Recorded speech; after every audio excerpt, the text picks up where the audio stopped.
terkecil, bukan yang itu. Cerita tentang 3 macam pembela. Ini cerita Amerika, ya. Yang cerita main dulu namanya Yu-Ming, selalu masuk di dalam majalah. Karena Yu-Ming ini saya kalau beli asuransi dengan dia, asuransi rumah saya, mobil-mobil saya dengan dia itu. Dulu anggota jemaat saya di Doming. Kita pindah ke sini lalu pindah ke gereja lain. Yu-Ming sama Timothy, suaminya orang mana itu? Tiongkok atau Malaysia gitu. Ya. Yu-Ming ini satu hari bersaksi, di Amerika itu hati-hati ya, sebab sini sedikit-sedikit orang akan disu. Su itu dituntut, pengadilan gitu. Kalau menyerempet orang sedikit, diketahui mobil Mercedes gitu, langsung disu supaya dia dapat uang banyak. Dan nanti dibagi. Ya, lawyernya dapat 1/3, ya pura-pura sakit di obat-obati gitu, punggungnya sakit gini-gini, dokternya dapat 1/3, kamu juga dapat 1/3.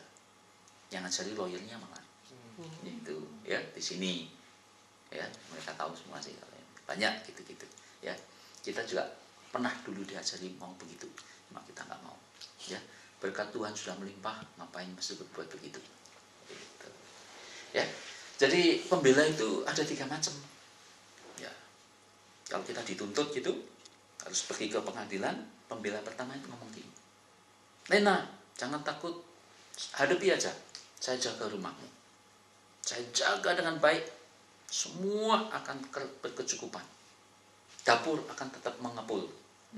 Dia jaga gitu. Kamu hadapi saja, pergilah ke kantor pengadilan sana, semua pokoknya rumah tangga beres. Nah, ini pembela tipe pertama ini namanya si uang, karena dengan uang itu semua beres, betul kan? KUHP kalau di Indonesia, karena uang habis perkara. KUHP gitu, betul lah. Anda kemarin dulu kita punya teman, papanya datang, ditanyai, Pak, Papa ingin tinggal di Amerika apa Indonesia? Dia jawab dengan sangat tepat. Dia berkata begini, yang penting itu bukan Amerika Indonesia, pokoknya punya uang. Gitu kan? Kamu tinggal di Indonesia, kalau seperti James Riyadi uangnya banyak, enggak soal, enggak akan ingin dia pindah Amerika atau pindah Holland, betul nggak? Ya toh, di Amerika pun kalau hidup kita susah sekali juga susah, ya. Uang itu sangat penting, betul nggak?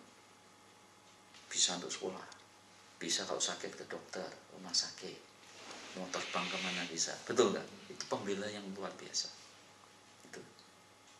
Itu si uang namanya. Itu tipe yang pertama.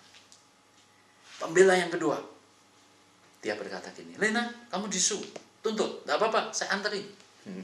Dia anterin sampai ke depan pengadilan. Tapi begitu mau masuk, menghadap akan hakimnya, dia berhenti sampai di depan pintu. Sampai di sini saya antar kamu. Gitu ya. Jadi dia tidak hanya sekedar membela keluarga Anda, tapi dia mau mengantar. Itu namanya pembela yang kedua, itu namanya si keluarga, si family. Ya, family itu tidak hanya kasih uang, tidak hanya, tapi mensupport kamu, hatimu dikuatkan, diteguhkan, dihibur. Itu namanya keluarga. Cuma keluarga pun hanya sampai di depan pintu.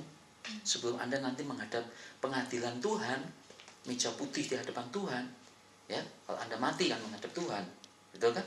Itu biasanya keluarga tidak nganter sampai menghadap Tuhan sih. Dia hanya di depan peti mati. Goodbye gitu, ya. Tidak ada kan keluarga yang nganterin kamu sampai langsung masuk peti mati, nggak pernah, ya. Pernah nganterin sampai masuk peti mati? Enggak tahu. Kalau om kita mati, adik kita mati, semua kan kita hanya anterin sampai di depan aja kan. Ya toh, dia sendiri yang harus menghadapkan. Itu namanya keluarga. Jadi sebaik-baiknya keluarga, dia membelanya hanya sampai di situ. Pembela tipe ketiga itu Tuhan Yesus. Dia membela kita sampai nanti di hadapan takhta pengadilan Bapa. Kalau setannya menuduh dia pernah mencuri, aku sudah ampuni dia. Itu. Ya, milikilah pembela yang ketiga ini dalam hidup. Sebab itu membela kamu secara mutlak. Itu sih, ya. Dan dia membela kita, dia mati buat kita. Itu sudah pembelaan yang paling besar yang kita peringati, namanya perjamuan kudus minggu yang lalu itu. Darah Tuhan Yesus daging, itu tubuh Tuhan Yesus dipecah-pecahkan untuk kita sebagai peringatan bahwa kita menerima itu masuk dalam hidup kita. Itu namanya 5 macam cerita tentang keselamatan karena anugerah. Ada pertanyaan? Jelas? Ya, 5. Oke, saya lanjutkan supaya ini sudah selesai. Saya anggap sudah selesai semua tentang bagian pertama, kepastian tentang keselamatan. Ya. Sekarang yang berikutnya itu tadi ya